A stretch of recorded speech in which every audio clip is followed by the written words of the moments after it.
blah, blah, blah, blah, blah. I'm getting tired already.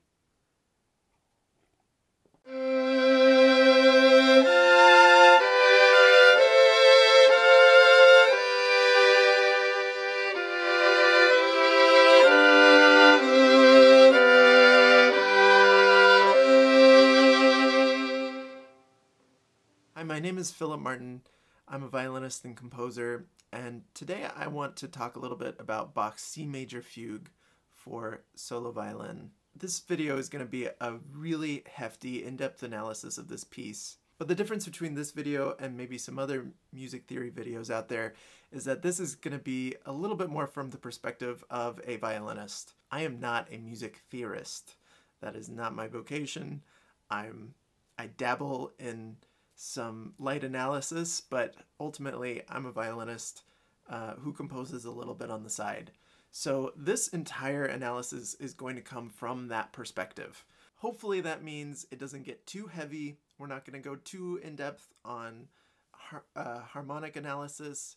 We're going to stick with a lot of structure, a lot of talking about how I came to the conclusions I came to, reviewing some other methods that other people have used to analyze fugues, and then diving into a section by section, here's what this fugue is made of sort of analysis.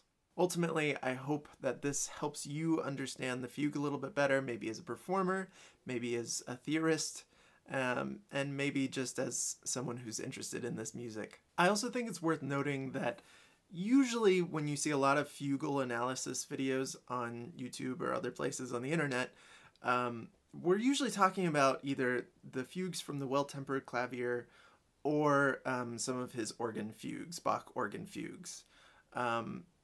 And these are the most popular, these are the most commonly analyzed fugues out there. You see less on the violin fugues.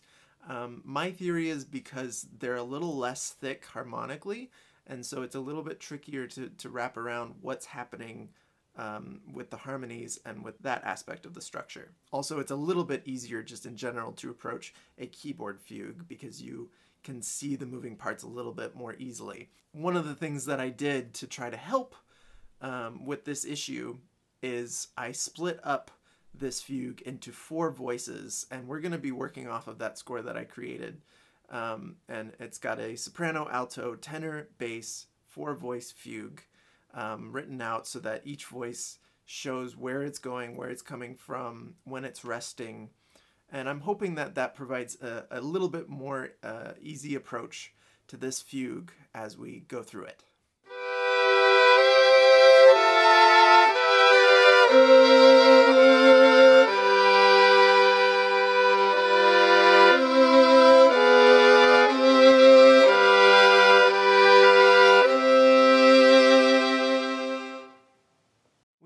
History of the fugue, it has its history in the Renaissance, when we start seeing these forms that take a subject and develop it.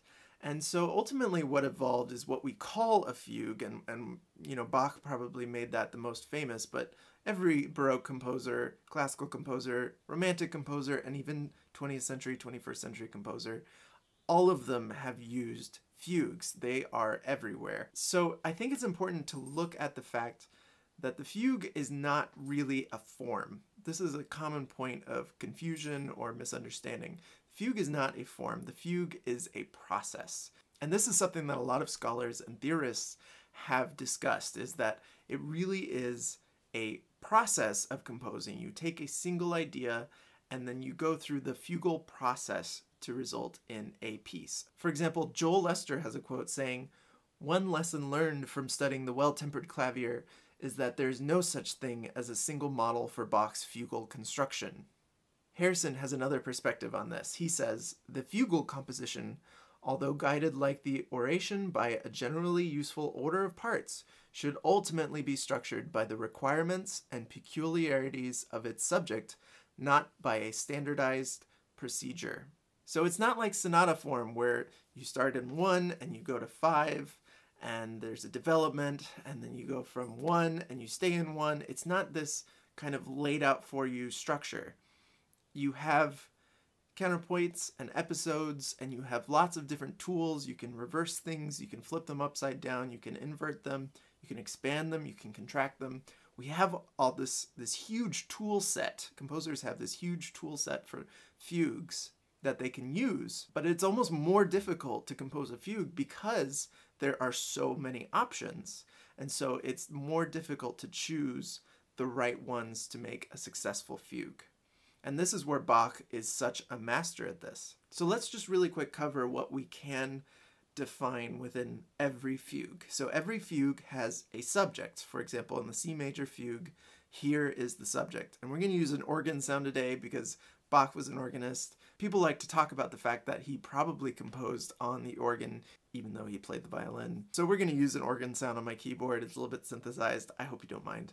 So this is what the subject of Bach's C major fugue for solo violin sounds like.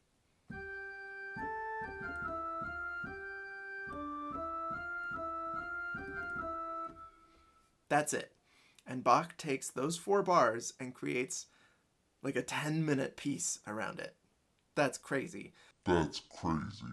And we'll talk about the length of this fugue a little bit later in the video. Now, let's just talk about this particular subject just a tiny bit, because there are all sorts of subjects you can have for a fugue. So even in his other 2 violin fugues, Bach had very different subjects. So for example, the A minor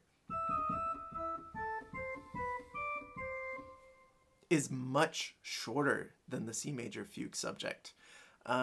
Or the G minor is similarly short. And you can see that these are a little bit simpler and, like we said, shorter subjects than the C major has. The C major is almost, I would call it a period style subject. So it has this antecedent and then a consequent phrase. So you can divide it in 2 like that. Now the next thing that every fugue has is an answer. And you can have 2 kinds of answers. You can have a tonal answer or a real answer. A real answer is an exact copy in a different key of the subject. So for example, if we were to have a real answer in this fugue, it would sound like this.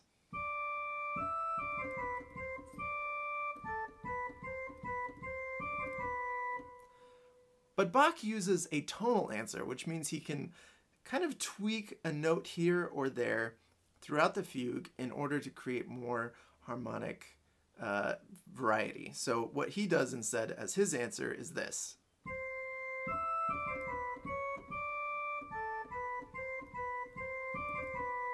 So you can hear that it's almost the same, but not exactly the same. That is a tonal answer in a fugue. Now the other idea that every fugue has is a counter subject. This is something that either complements or goes against the main subject and brings in another idea into the fugue. So again, in this C major fugue, here is the counter subject.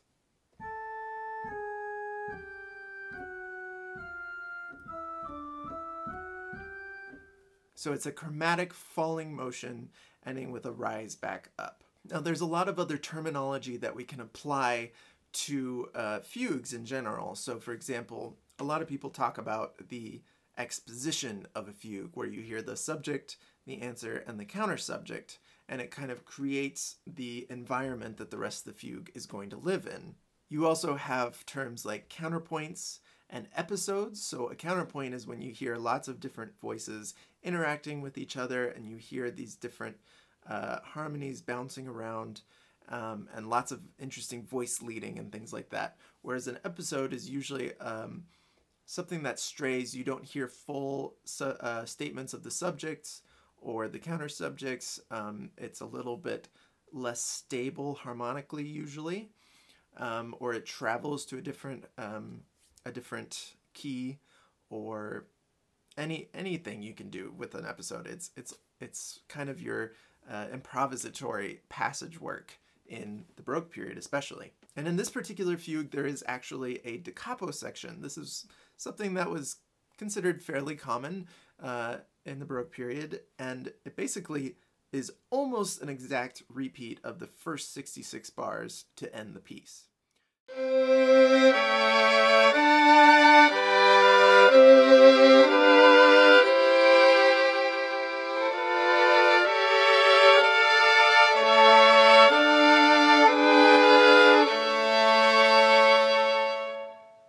While I was analyzing this fugue, I read a lot about fugues, and I learned a lot of things that I didn't know, and I learned a lot of ways that people go about analyzing fugue that I was previously unaware of. So I just kind of want to cover and touch base on some of those things because I'm sure they've influenced all of the information that I'm going to go through as we go through this piece. And I think because I'm talking about other people's methodologies, it's easier to just pull quotes from what I've been reading so that you can hear from other people what they're talking about. So we're going to go through quite a few different ways that people analyze this music. Now, I found a paper by Scott Roberts written in 2004 called Toward a Methodology for the Analysis of Fugue and Examination of Selected Bach Organ Works, particularly helpful in kind of figuring out all the different ways that you could go about analyzing a fugue. He goes so in-depth on this stuff, and I really, if you have any interest, it's fascinating to see his summaries of all these different methods that you can use for fugue analysis. So I'm going to pull a few quotes from his work that summarize other people's works as well as his own. So of course, when you talk about music theory analysis, one of the first things that comes to mind is graphs. And usually when you then talk about graphs in music theory, you talk about Schenker. Schenkerian analysis has been it's gone through a rough patch recently. I can't say I have a thorough understanding of Schenkerian analysis. Again, not a music theorist, violinist. So for better or worse, we're not going to do any graphs today. But there are other interesting kinds of graphs as well, and I think it's worth looking at a few images of these just to get an idea of how much complexity there is within this music and how many different ways there are to break it down and kind of find the overall arch of some of these pieces. Roberts compares two different methods of graphing music, Schenkerian and then also something that was developed by Lerdahl and Jackendorf called a rhythm tree. So here's the quote from Roberts on that. Schenker uses harmonic progressions as the basis for analysis. Lerdahl and Jackendorf use rhythm as their basis and consequently require a structural musical element for every rhythmic unit. So essentially that comes down to Schenker really valued what was happening harmonically and gave that the most importance, whereas Lerdahl and Jackendorf were really interested in what was happening rhythmically. Where are the downbeats?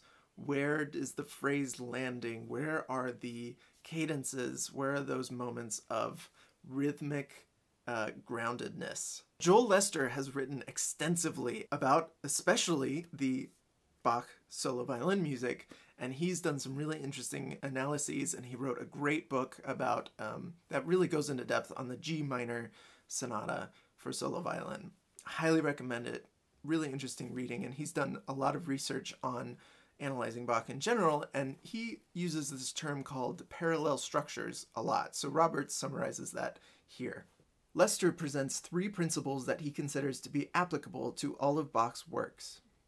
1. The opening of a piece states a core of material that is then worked with throughout the composition.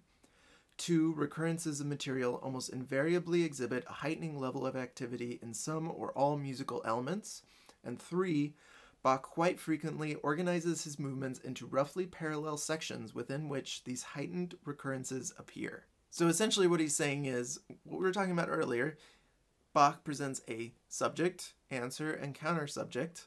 He then develops this material, and then the way he develops this material, he reuses those methods later in the piece, but with a heightened sense of interest. So he either does something more interesting harmonically, he speeds up the rhythm. The idea is that Bach uses the same methods of developing an idea with heightened interest later in the piece. Now, one thing that really surprised me researching fugal analysis is how much rhetoric has come into play and how much discussion there is around comparing it to oration and rhetoric. So there are two articles by Gregory, Butler, and Daniel Harrison that go really in depth into the idea of rhetorical analysis in a fugue. They talk about all these different rhetorical concepts and oratory concepts that can be applied to the composition of a fugue, and that probably were applied by composers of the Baroque era and before and after. So a good example of comparing rhetoric to fugue is an anaphora. Anaphora is a good example would be the I Have a Dream speech by Martin Luther King Jr., where he continuously repeats the statement, I have a dream, and filling out I have a dream of, and of this and of that, right? And a fugue is pretty similar to this because you have one subject and you keep on stating this subject and it keeps going in different directions and you keep doing different things with it. So that's just one really basic example of a comparison between fugue and rhetoric. You can get way more in depth than that, but that is something that is a very useful concept because there's a lot of valid arguments for the idea that fugues were meant to have a point. They were meant to express something specific. We don't always know what that specific thing is, but it doesn't mean that there isn't some basis in language, in oratory, in a particular fugue. Harrison makes another example of rhetoric and fugue. He says, the first task of the analysis is to determine what causes this fugue to develop as it does. In rhetoric, this is a question of status or issue. Robert says something similar in his own analysis. He says, the opening of a fugue contains within its core material one or more notable properties evidenced by its rhythm, harmony, and melody. These notable properties may be viewed by the fugue as conflicts to be resolved by the working out of solutions via rhetorical devices. The source for these solutions lies in the same material from which the conflicts arise. So this idea of status and notable properties are really a very similar thing in that they're arguing that every fugue has a set of points of interest, is maybe the best way of summarizing it, that create a question in the listener's mind, create something that catches the listener's ear, and then is developed. And the point of it would then be that by the end of the fugue, the listener has learned something, has come to understand something that the composer was trying to achieve. Now, I think these are all really fascinating and interesting ways of going about looking at a fugue, and I am going to take from all of them a little bit. I really like using analogies, and I think the rhetoric analogy works wonderfully, especially when you get into the nitty-gritty of different rhetorical devices you can use. One of the things that actually inspired me to make this video, though, was watching the Netflix series Queen's Gambit and watching Beth Harmon figure out all these puzzles where there were so many different paths that she could choose to win the game or solve the chess puzzle, and she had to figure out which one was the best because there was a best one. And I think that's a really interesting concept that can be applied to fugue. She's not one of your problem freaks. She's the US champion, for Christ's sake. It's okay. C.P.E. Bach has a really amazing quote about his father and his incredible ear for which devices to use when composing a fugue. He says, when he, J.S. Bach, listened to a rich and many-voiced fugue, he could soon say, after the first entries of the subject, what contrapuntal devices it would be possible to apply, and which of them the composer by rights ought to apply, and on such occasions when I was standing next to him, and he had voiced his surmises to me, he would joyfully nudge me when his expectations were fulfilled. What about the other bishop over here? For Christ's sakes, Harry, it'll be check once the pawn moves and the knight trades. Can't you see that? No, I can't. I can't find it that fast. Well, wish you could. I think this is just absolutely stunning description of J.S. Bach. He had all of these chess pieces in his mind. He knew all of the different possible moves that anybody could make given a certain subject. And that is exactly why we analyze Bach fugues and why they're given so much respect, is because he was this kind of master chess champion who knew exactly what was going to happen next with whatever subject was given to him. Now, as we proceed with this analysis, I always bear in mind a quote from the great Leon Fleischer, start with the walls, end with the ashtray. He talks about this idea of when you're constructing a building, You don't start with an ashtray and then build the room around the ashtray and then build the walls around the room and etc., because then you wouldn't have a very good house. You start with the walls, and then the final piece is the ashtray. So I want to start by talking about the big picture of this fugue, and then we'll work it down and go section by section into the little details. And I'm especially going to gravitate towards this idea of fugue as persuasion. I like the idea of a composer presenting a subject or a topic and then using the fugal mechanics to convince the listener of its worth. As Harrison put it, if the task of an oration is to persuade an audience of the validity of the speaker's point of view, the task of a fugue is to persuade an audience that the musical material can make a convincing and successful composition, and that the composer has sufficient technique, control, and artistry to create an interesting piece of music despite the several obstacles that the fugal form puts in the way. In order to establish this complex dynamic between composition and audience, dissatisfaction and failure must be a real possibility. A fugue encourages this by starting in the most inauspicious manner possible, as a single, unaccompanied line, in many cases of little musical interest in itself. Cat break.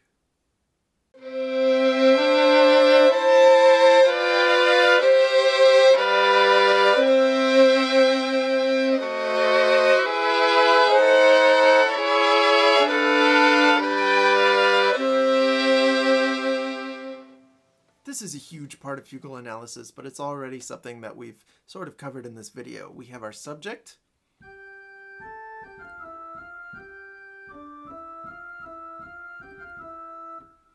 we have our counter subject,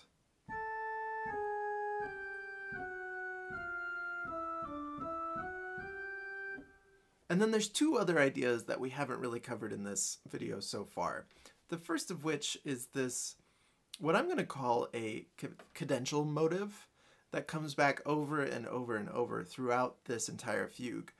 And I'll get into a little bit more of its purpose later on. This is not necessarily something that is standard among fugues, but it's something that I picked up on while looking more deeply into this particular fugue. And it's essentially a dropping fifth followed by a rising fourth, or a rising fourth followed by a dropping fifth. So harmonically the same. So already in the exposition of this fugue, we see it over and over again. We have it here, and just a few bars later, again.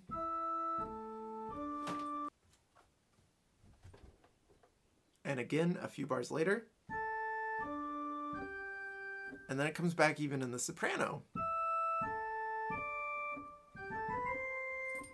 where it's even expanded by one iteration. What's interesting about this motive is that it really resembles the counter subject. So if you really oversimplify the counter subject, ultimately we're going down from A in the first statement, and the bottom note is D, and it ends on a G. So in reality, this cadential motive is essentially just a condensation of the counter subject, but it's stated so many times on its own that I think it's worth giving it its own concept. And then there's everything else. And one of the things that's hard to wrap your brain around when looking at a fugue is all the other notes. I mean, you can sit there and outline, okay, here's a full statement of the subject, here's a full statement of the counter subject, etc., etc. But then it just is filled with other notes. I mean, there's hundreds of other notes, and where do they come from? This is weird, right? Harrison has a really good term that I like for this. He calls them residue notes. And essentially residue notes stem from the subject, answer, and counter subject, but they're twisted, bent, changed, developed, whatever you want to do with it, you can do, and you can call them residue notes. So here's a quote from Harrison on that. R is essentially the collection of any notes in a thematic presentation that belong neither to the subject and answer nor to the counter subject. In other words, residue notes. The informal pitch design of R allows it to play different roles and address different status in the fugue.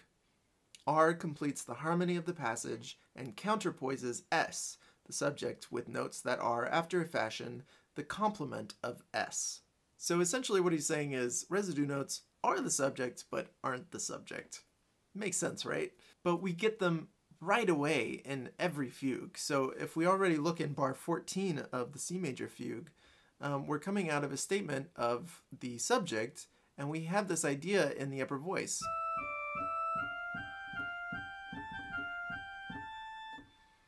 Now, this sounds like the subject. It's the same idea as the second half of the subject. But it keeps on spinning. It doesn't complete itself for another bar. So it goes. This is a good example of residue notes, where he takes an idea from the subject and expands upon it, twists it, uses it in a way that bridges the gaps that occur from just using the subject, answer, and counter subject. Residue notes are often used to emphasize harmony and rhythm. For example, in the first episode of this fugue, we'll see that he speeds up the idea of this eighth note, quarter note idea. He speeds it up to 16th, 16th, 8th, and repeats it over and over and over again. Especially with the counter subject, he can sneak in just a few of those chromatic notes to create some interest in the harmonies. So especially later on in the piece, when he's trying to heighten interest, he'll throw in just a little bit of the chromatic material to create some really interesting harmonies.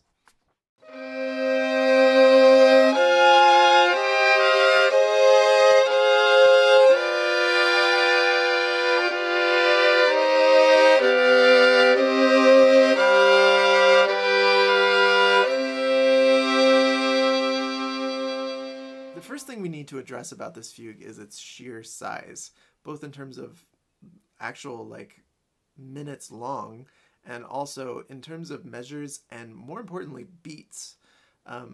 So Roberts does a really interesting analysis comparing the lengths of dozens of Bach fugues using the total number of beats to account for different time signatures and tempi. So instead of using just measure lengths, because sometimes a measure is 4 beats, sometimes a measure is 2 beats or 3 beats, whatever, instead of using measures, he uses beats. And the longest fugue that he found was an organ fugue that was a double fugue, so it had 2 subjects, that was 784 beats long. The longest with only 1 subject that he found was 548 beats. This Bach fugue in C major for solo violin is 708 beats long.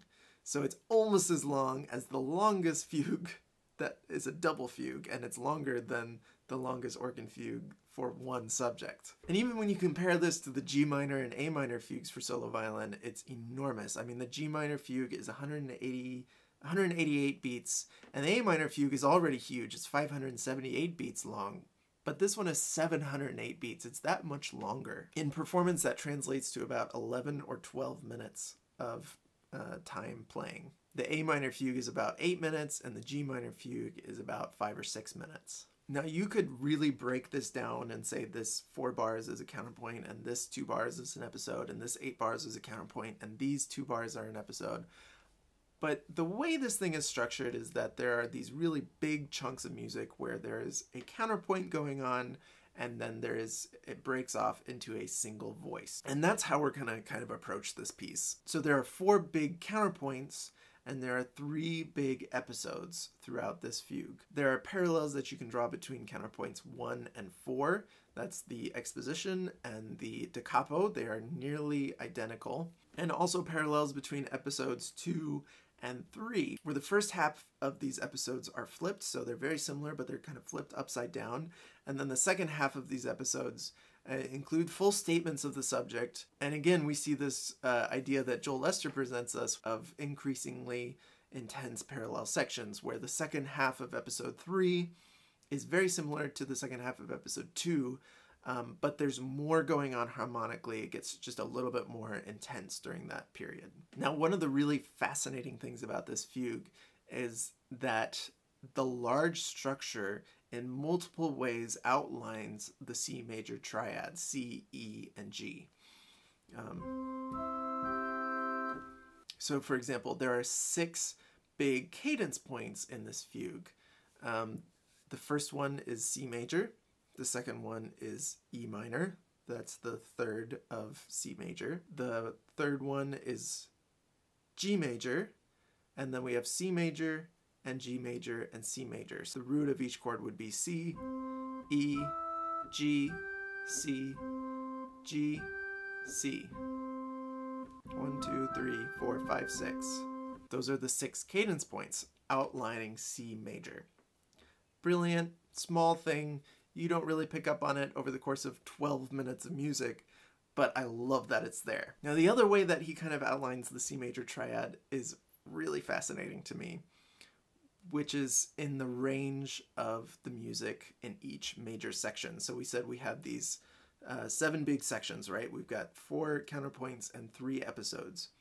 And in each one of those sections, if you look at the range of the violin, the lowest note is always the open G, the lowest note on the instrument, right? But the highest note shifts. So in the first counterpoint, the highest note is this C. In this first episode, the highest note is this E. In the second counterpoint, we have the C again. In the second episode, we have this E again. In the third counterpoint, we go back to C, that's the highest note.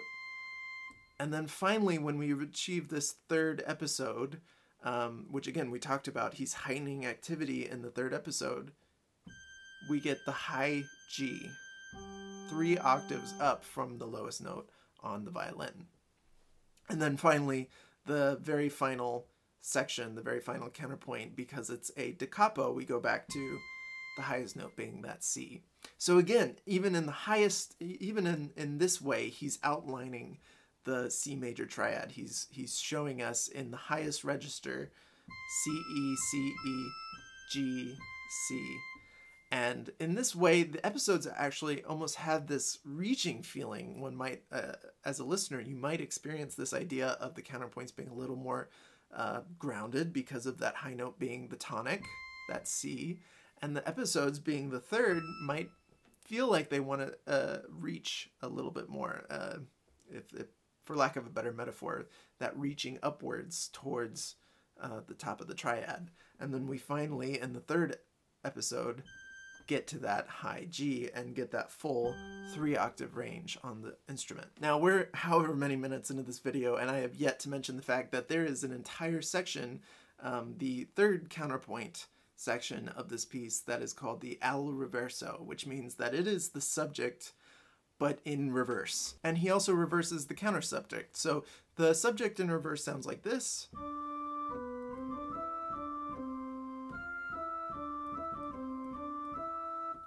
And the counter subject sounds like this in reverse.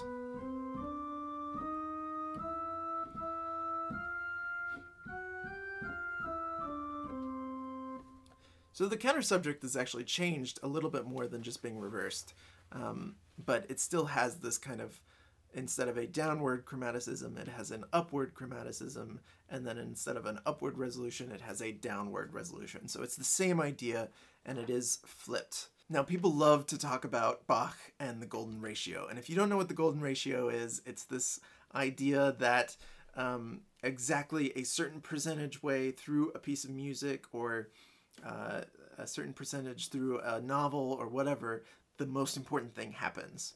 And there's a lot of talk about this al reverso and the golden ratio. So the golden ratio is 61.8%, approximately. In the Bach chaconne, the D major, the maggiore section, comes almost exactly, arguably exactly at the golden ratio.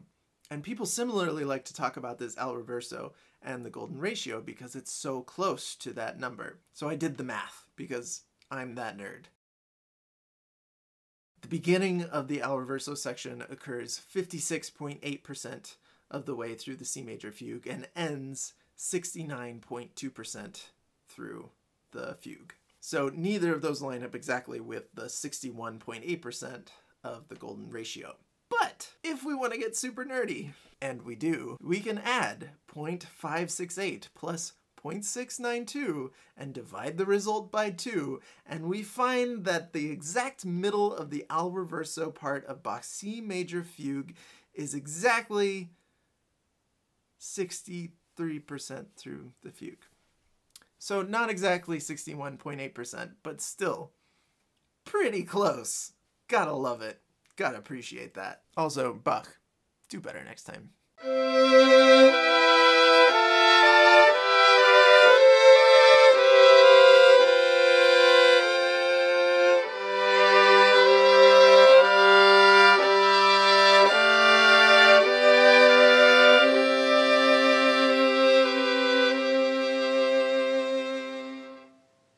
So one more time, let's revisit this subject that starts us off for this fugue.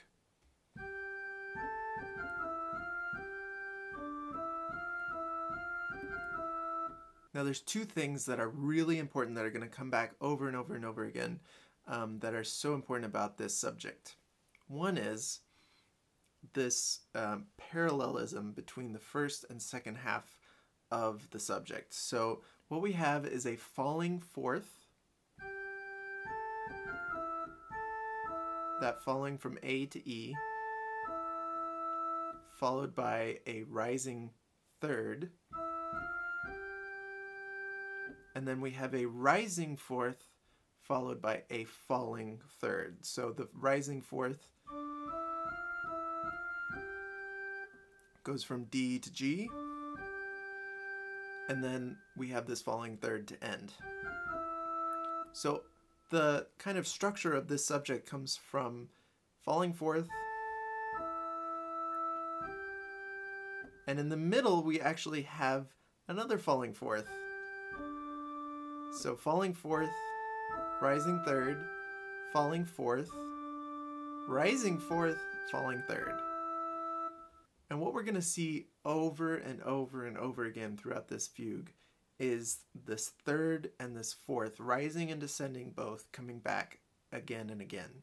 This is such a vital, this is the DNA of this fugue. Now rhythmically, there's also this 2/8 note quarter idea that comes back twice, again in kind of a parallel structure, once in the first half of the subject, once in the second half. So we hear it right at the beginning, and then we hear it right at the end. And they're both kind of this descending third, 8th note, quarter note. So within that, there's also a descending third, even within the descending fourth. Meta. One last thing about the subject that is potentially something that we could list as, you know, what Harrison would call a status, or what Roberts would call a notable property, is that in the subject, we do not hear the tonic. There is no C in this subject. We have the G and we have the E, but we never get down to the tonic note. So that does leave us, especially coming from a really strong cadence in G major of the previous movement, this leaves us already very unstable at the beginning of this fugue, not very rooted in C major. The counter subject provides a lot of instability to this piece. So already 5 bars into this piece, we're in C major and we have a G sharp resolving to G and an F sharp resolving to F. Can't get much further away from C major as those two notes, and we're there in bar 5. So obviously this counter subject is good at what it does. So as we proceed with this analysis, we're going to pay a lot of attention to when we get these full statements of the subject and the answer, and the full statements of the counter subject. These are really important moments, and we're going to keep track of them very closely. So right from the start, we have a pair of subject and answer, and they always come in pairs, or they should always come in pairs, really. We hear the subject,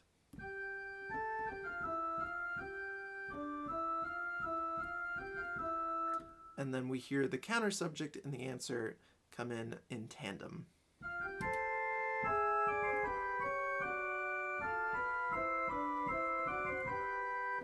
And then already we have something that I think normally you would call its own episode. but we're just going to call it a bridge, or sometimes we might call them a cadential extension.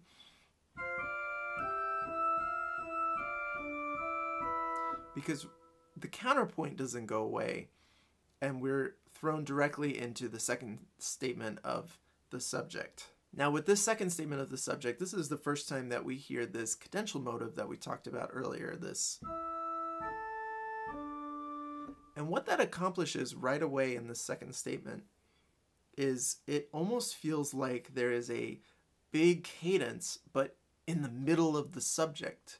So this is something that we're going to see over and over and over again, and this is how he uses this cadential motive, is he throws it in at various points to make us feel landed, but then he uses those landings within the subject or outside of the subject in order to create a sense of we still have somewhere to go, even while creating these moments of contact with a cadential point.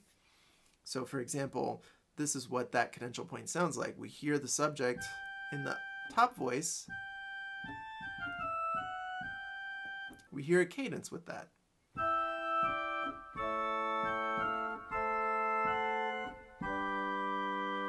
It feels very final, but we know, because we've already heard the subject, that there is more to this subject, and he can keep going.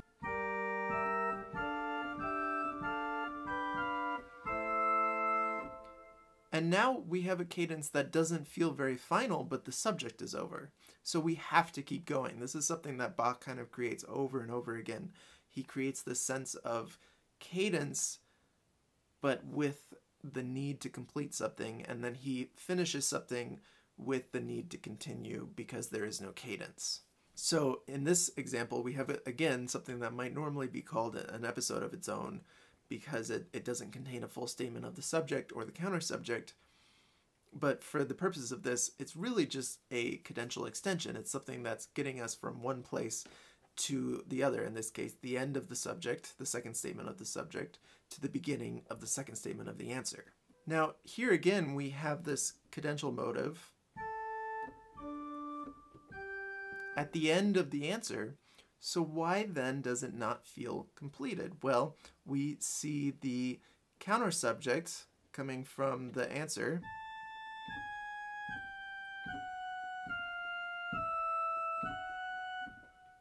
And then there's a rest. He syncopates the resolution of the counter subject so that, again, we have to feel this sense of forward motion.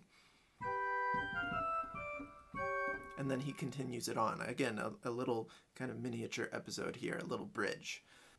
Now you'll notice that so far we have yet to have a cadence in C major. So we've had this cadential motive 3 times already, and yet we have not had a full C major triad yet in this piece, and we're already 20 bars in. And what's interesting is, again, he uses this opportunity. We still have one more statement of the subject and answer within this counterpoint section, where he uses the beginning of the subject to give us our first C major triad, but it does not feel like an arrival because he's just starting the subject. So that's what this sounds like.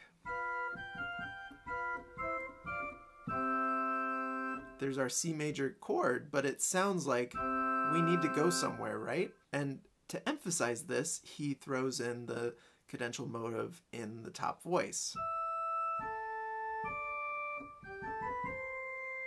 And that resolves to a C, but in this case it's C minor, or, you know, I'm going to call it a 7/2 diminished 4/2 over a flat 7 chord, because, I don't know, that's what I came up with. So here's what that sounds like in context.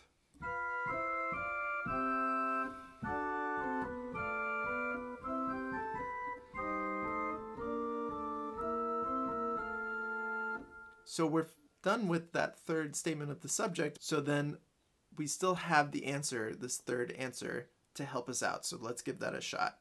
We have another little episode.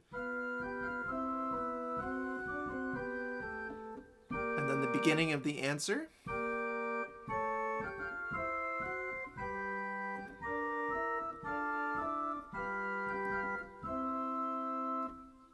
he does the same trick that he did earlier with the counter subject. Here's the counter subject in this instance.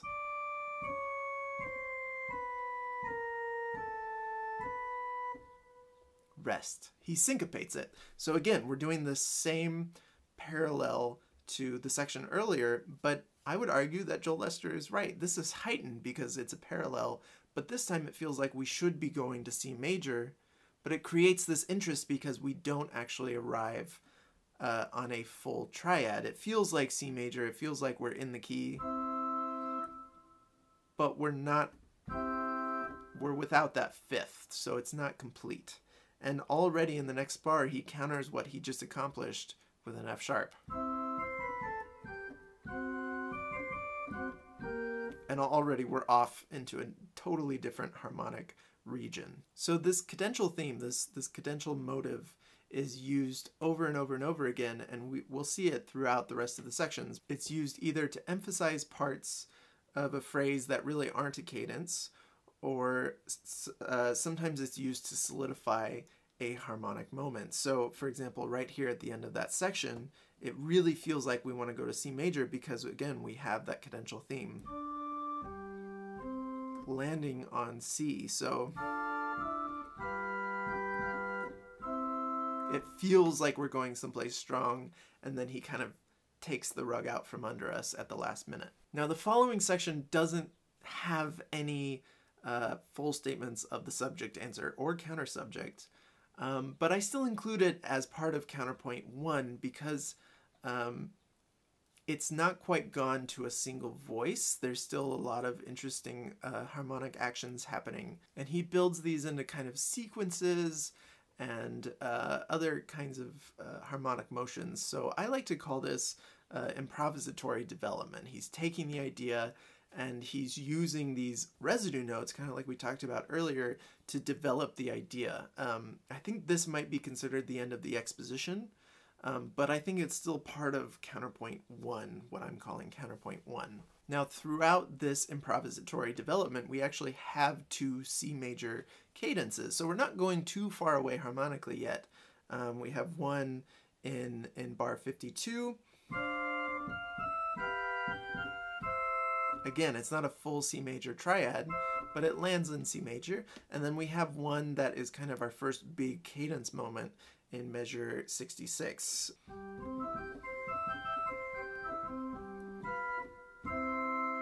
And again, we're still missing that G triad. That's something that comes on the next 8th note. So we're obviously in C major, but he's not giving us this big arrival moment throughout. And that's what this whole counterpoint 1 section is about. Somehow it establishes C major without really giving us C major. And that's just the genius of Bach. And I think this is something that we should look at very closely as the fugue progresses as a notable property. This might be something that Bach tries to convince us is worth the wait.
episode 1 proceeds with a single voice, a single line, that is used to develop the listener's perspective of the subject. Harrison talks about this moment in many fugues with the following quote: "The material immediately following the exposition thus has an important rhetorical function to perform, being the first freely structured section of the piece in the sense that no protocol determines its format.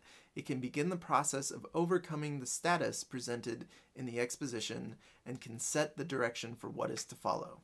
So already we're talking about one of the status or notable properties that we have immediately noticed is that we don't get the C, the tonic, in the subject, and we don't get a full C major triad, including the G, in almost the entire opening exposition. So of course, the first thing that we get from the beginning of this first episode is a completely arpeggiated outline C major chord for 2 whole measures.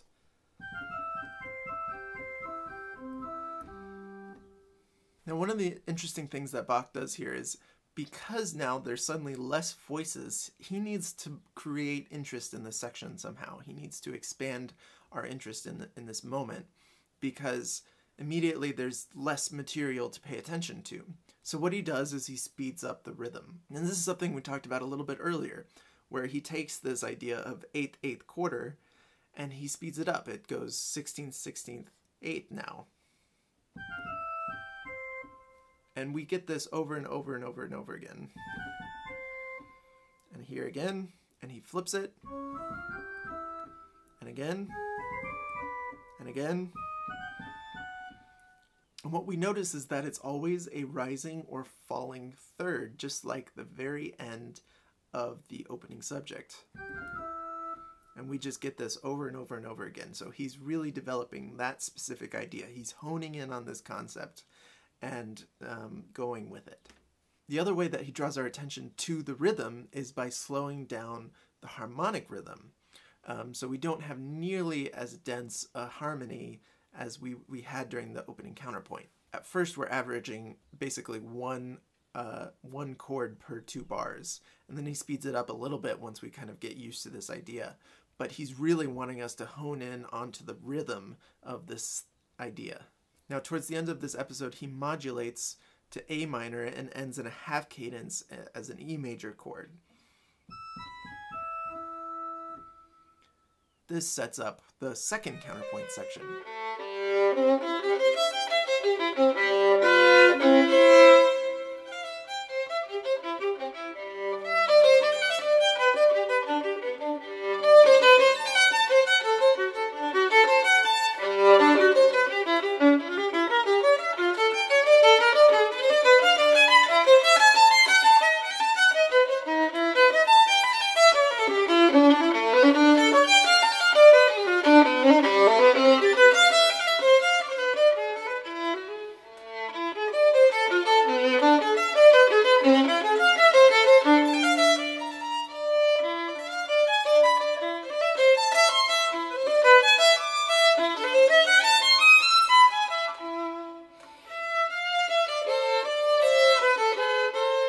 We know that the first counterpoint is our exposition. We know that the third counterpoint is our golden ratio moment, where he introduces the al reverso.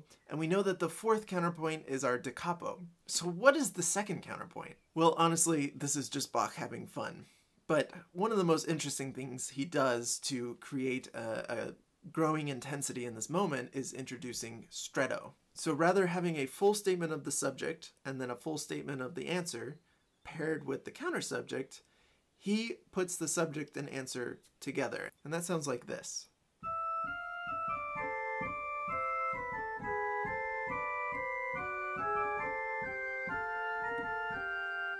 And again, it doesn't feel like a resolution, even though we've had the subject and answer.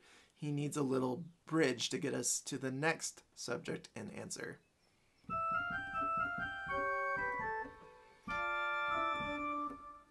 And again, we immediately have the second subject and answer with no sign of the counter subject, and he marries it with some of these residue notes to increase the harmonic density.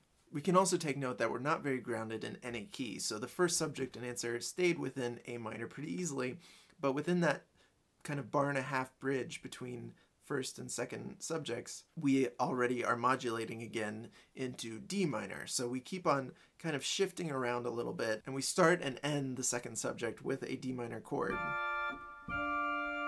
So we know we're there, and he's kind of throwing us into this key and then throwing us into that key, but he's not staying there for very long. It is interesting, though, that in these statements of the subject and answer, you hear the tonic right away. So, for example, in the A minor version,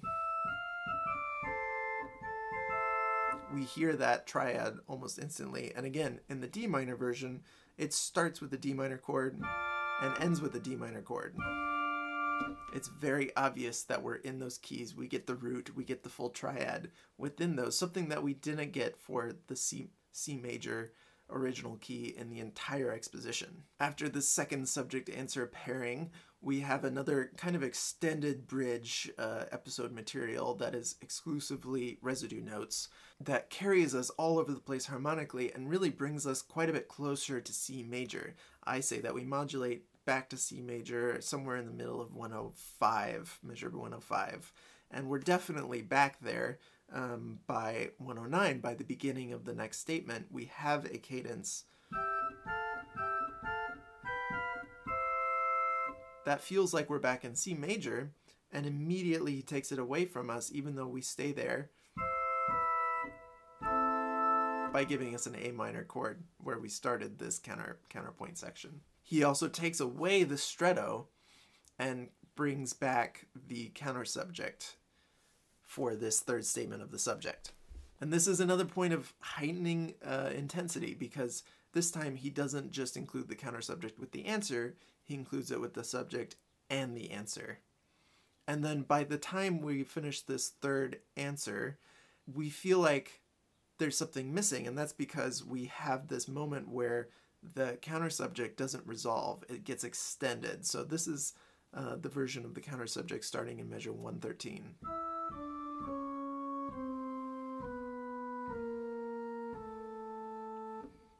And then it jumps here, so I think that's a different voice. If you pair it with the answer,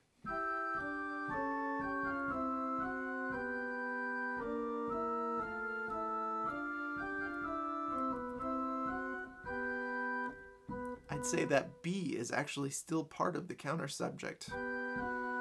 And we have this rising fourth motion, falling third, rising fourth.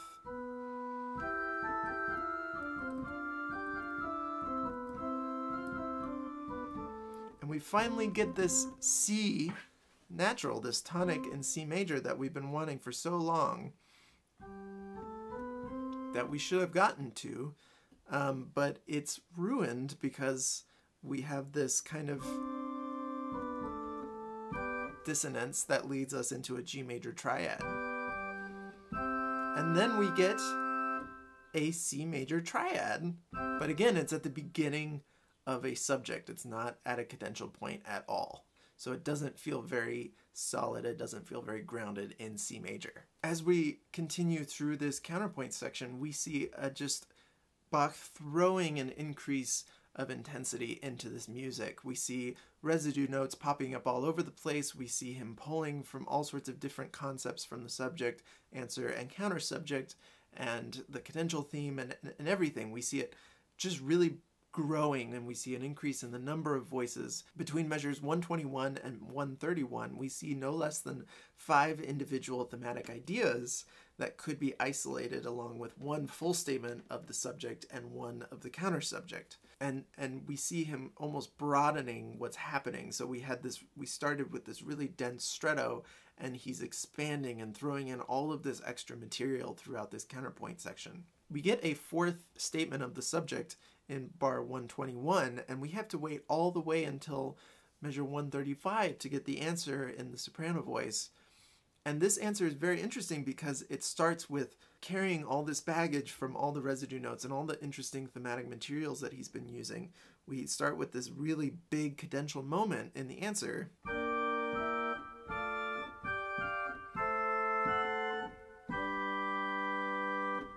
We have this big cadential moment on G major, but we know, because we're so familiar with the subject at this point, that it's going to continue. And of course, at the very end of the subject, we have C major, but without that G to complete the triad. Once we get to measure 146, we have this kind of half cadence that transitions us into G major, so we're getting a little more ambiguous harmonically. And that launches us directly into another stretto statement of the subject and answer. As we get out of the stretto statement, we have immediately the subject, the counter subject, and this cadential motive all happening at once. So the cadential motive in the top voice, the counter subject in the middle voice, and the subject in the bottom voice. And we get some real harmonic ambiguity. We are in G major, but we're actually on our way to E minor. That's where this whole counterpoint section is taking us. So we have a few cadences, but we're getting more complicated harmonies. So at the end of this subject, we get this kind of 4♯11 chord on the downbeat of measure 156. And another bridge section leads us to our final answer in this counterpoint section, which is voiced alone in the top voice with full 4-part counterpoint exclusively made up of residue notes. During this statement, we transition to E minor and end with kind of a cadential extension in that key, setting up the second episode.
So let's really quick review kind of the purpose of what these large episode sections are all about. Really, they're meant to expand upon the subject and resolve its kind of what we were saying earlier, its notable properties. So it's playing with the puzzle pieces. It's figuring things out, it's sorting things, it's bringing out certain motives or certain rhythmical ideas. So in episode 1, we really emphasized the rhythmical aspects of the subject. Episode 2, on the other hand, plays more with pitch structure. So we actually launch into this episode the same way we left the exposition. So even though when we were leaving the exposition, we were still kind of in this first counterpoint section, we had this interesting idea.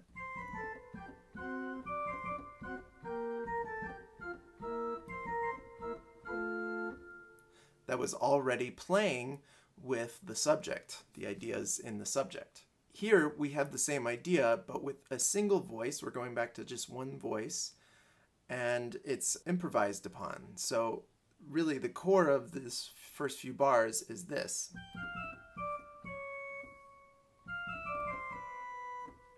So we're using a similar transition that we had earlier in the fugue. This leads us to, starting in the middle of 168, a pattern of falling thirds and rising fourths that establishes the trend for much of the following material. So we have this falling third, and then a rising fourth, and a falling third, and a rising fourth, etc.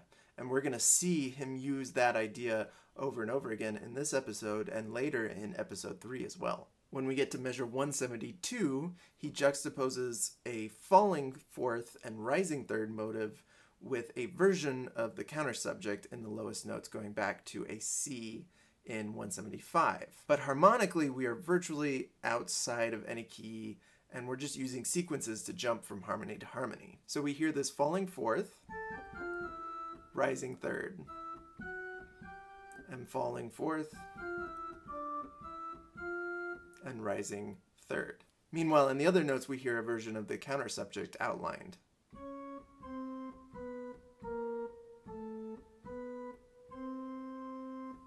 And then he flips it. Rising fourth.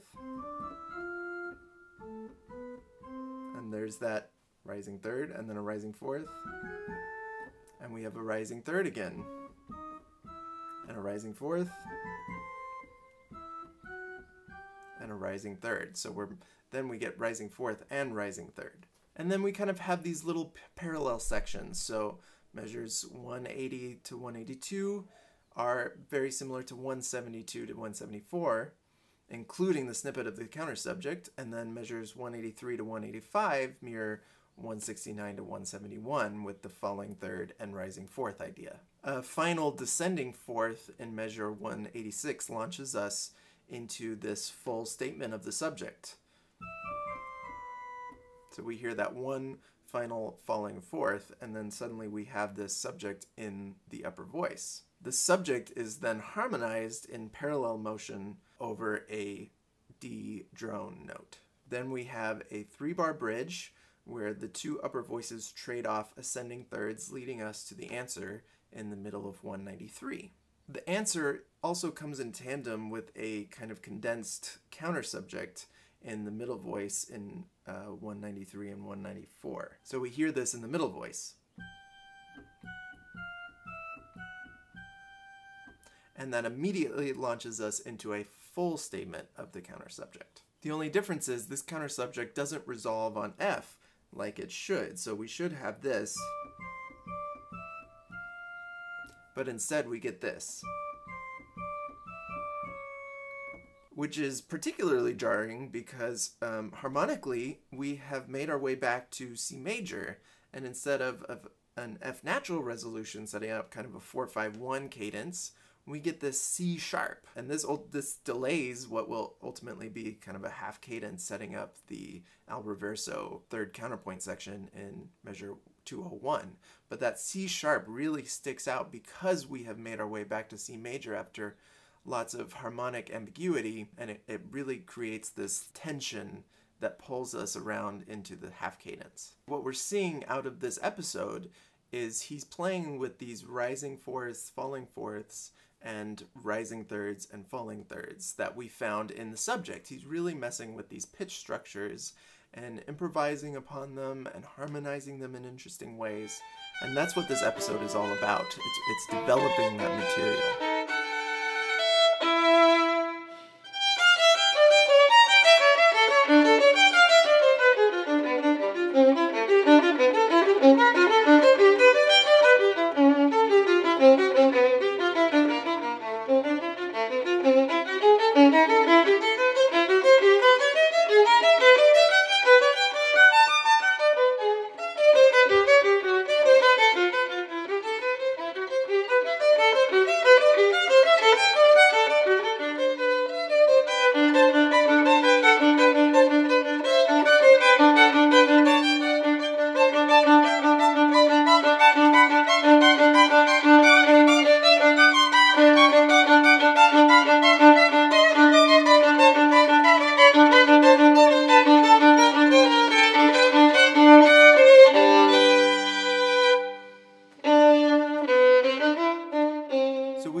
these rising thirds, falling thirds, and rising fourths and falling fourths. So what we saw earlier is a falling fourth, rising third, falling fourth, and then rising fourth, falling third. Now we have a falling third, rising fourth, falling third, rising fourth, falling fourth, rising third. So you'll notice that some of the rhythms aren't exactly in the opposite places, but these falling and rising intervals are what have been reversed. The other interesting thing that Bach does here is he actually switches the tonal answer and subject as well. So in the very opening, the subject started with a second, and the answer started with a third. Here, just a little detail, but he does the opposite. He starts with a third, descending third, and the answer then responds with a falling second. Now this is a little bit disorienting because it is reversed and that feels strange to us, but at the same time we're solidifying the tonic. So this subject does include that C tonic note that we're missing from the original subject, which kind of gives us this strange sensation of feeling like, yes, we're definitely in C major, but this doesn't feel like home. Now this counterpoint section is much shorter than counterpoint 2, but it's also more dense. It includes almost all of the same techniques that he uses in that second counterpoint section, but they're tightened up, and there's less bridge material, and all of the statements of the subject and answers are grouped a little bit closer together, especially right here at the beginning. We also see that this version of the counter subject is 1 bar longer than it was at the very beginning. And what that means is it continues past the end of the answer and overlaps both the next statement of the subject and the second statement of the counter subject. This continues all the way through measure 217, creating a sense of forward momentum. So we're always getting this kind of overlapping material that leads us into the next statement of the subject. The cadential motive is also kind of used in some odd placements within the subject. So for example, in 211 and 214. Throwing in these cadential moments, plus we've got almost always 3 or 4 voices going at the same time, and basically no break between the subjects and the answers and the following subjects, we get a sense of really extreme density in the texture right at the start of this al reverso. And even when we stop getting, subject answer right next to each other and we get more residue notes and bridge notes, the density is kind of continued with the voicing, but using residue notes instead. So when the subject is reintroduced in measure 227, this density is still maintained and maybe even intensified a little bit through the use of stretto, which is kind of a bit of a callback to counterpoint 2, where we saw several examples of stretto. Now, one thing about stretto that we haven't talked about in terms of this specific subject is that every time Bach uses stretto on this subject, it emphasizes the contrary motion created by these rising and falling thirds and fourths. So once again, we get this stretto moment and we see this contrary motion happening, but we finally get this moment in 227 where we get unity between the two voices. They unite in falling thirds, and they also unite rhythmically with this 8/8 quarter rhythmic motive that we've seen so many times before. So it's this really incredible moment where we've kind of seen this contrast. We're either getting harmonic ambiguity with the counter subject, or we're getting this contrary motion with the stretto. And finally, we break out of this actually the final example of stretto in this fugue, and we have this moment of almost clarity in the texture. After all of this density, we have this really beautiful moment of clarity where it's just 2 voices and they unite rhythmically and harmonically and in their pitch structure as well. Unfortunately, or fortunately, depending on how you look at it, this sequence gets lilted in the middle of measure 234. After landing on C major, the lower voices carry on one more iteration of the subject and attempts the cadential motive, but instead proceeds with a variation of the al reverso counter subject. So we break out of the stretto here.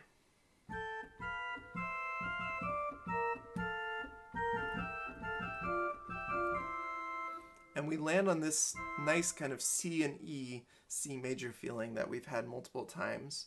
And the bottom voice continues on.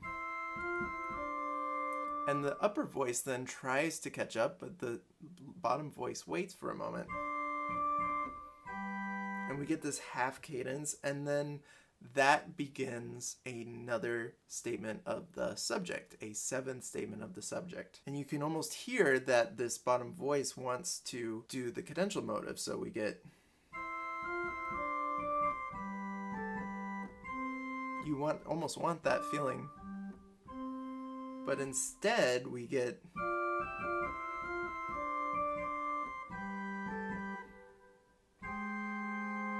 And we get this chromaticism in the bottom line. And instead of coming back down, it just keeps going. And then it breaks off into some other residue notes. So we never actually get that resolution that we're looking for. On top of that, this is then an odd number of statements of the subject. And what we have in every other part of this piece is a subject and an answer every single time. But here, we only get the subject. We don't get an answer. And so even though we get a lot of C major, he kind of pulls the rug from under us, both structurally and harmonically. So even when we do finally get a strong C major cadence, because we're missing this answer, we kind of lose that feeling of finality. And that leads us into the third episode. So we're still going to develop this material some more. There's still pieces of this puzzle to be sorted.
By playing off of episode 2. So we see an inversion of the start of episode 2 that sounds like this.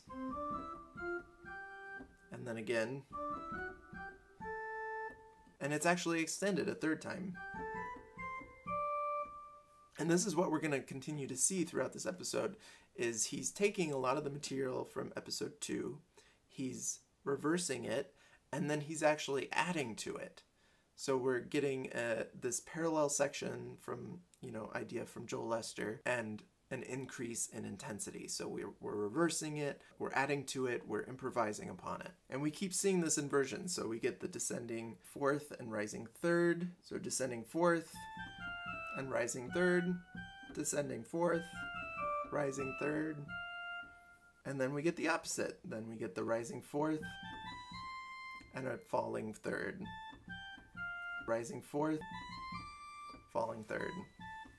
And he takes this all the way up to that high G, kind of what we talked about earlier in the grand structure, where we finally get this 3 octaves all the way to that high G. We're completing the triad in some sense. And that's where we get this heightened intensity in this episode versus the previous one. Even though they're very similar, he's taking it a step further. He's expanding the register all the way to the upper limits of the violin register. At that point in time, that was the upper limits of the violin register. Then once we've reached this peak on the high G, we have this really incredible spiraling figure in 264, 265.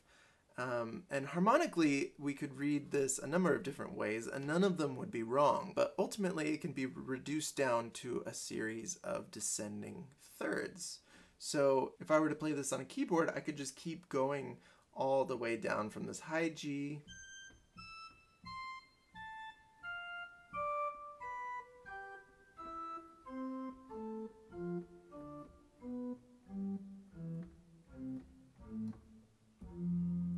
very low.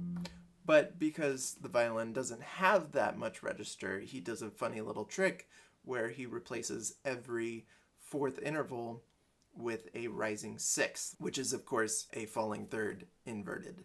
So it's this really fun play on the al reverso as well, where he's using that idea of reversing things even here, even within this 2 bars, to create a falling third motion without breaking the register rules of the violin.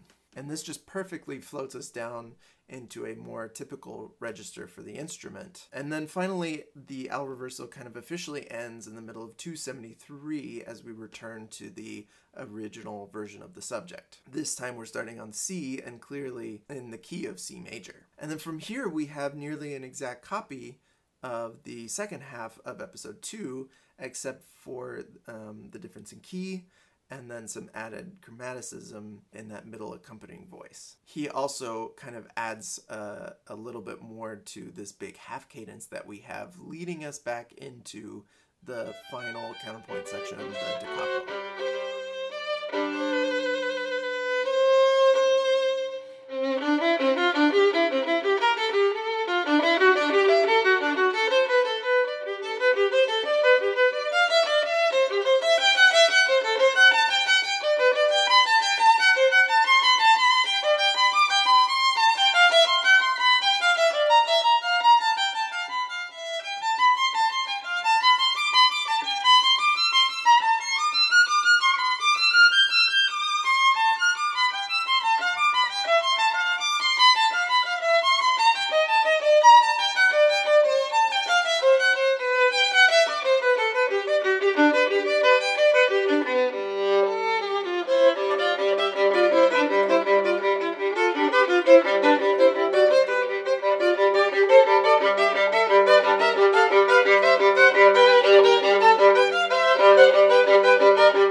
This final counterpoint section is almost an exact copy of the first 66 measures of this fugue.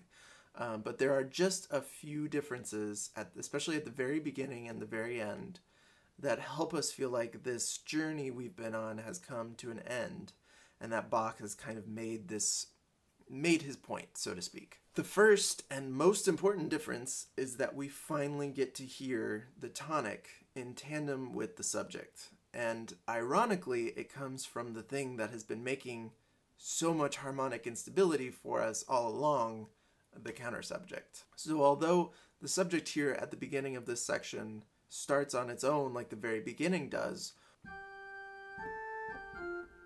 1 bar later, a truncated version of the counter subject comes in starting on C, the tonic. And because it is truncated, it also ends on C along with the end of the subject. This is such a satisfying moment. So we've had all this kind of spiraling down in the episode 3, and then we get this moment of true C major with the subject, with the tonic.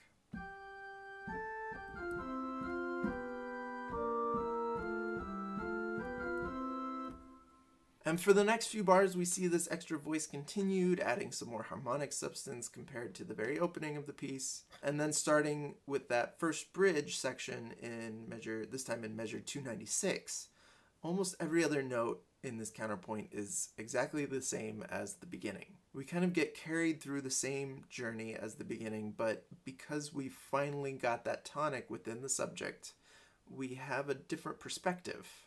To me, it feels less reticent and more final, more sure of itself. You might remember that Bach has been kind of teasing this incomplete C major chord, though, missing its fifth. So over and over we've heard the tonic with the third, but lacking that fifth to kind of fill it out. And in the register we achieved that high G, and so we kind of have that overarching sense of C major, but we haven't had within this section a really true full C major triad. And Bach resolves this in the da capo, but he saves it for the very last note. What the first time around was a triple stop C-E-C chord, now gets a G placed on top of it. The distance of this fifth, this interval, actually ends up getting exaggerated more than the resonance of the chord having the full chord, because on the violin we can really only sustain the top two notes at the same time. So rather than voicing in a way that feels really filled out, maybe something like this, we instead get something that solves the puzzle. It resolves this moment. It shows us that Bach knew what to do. He knew the point of his topic, and he could express that to his audience to the very end. Nothing more, nothing less. Game over. Bach wins.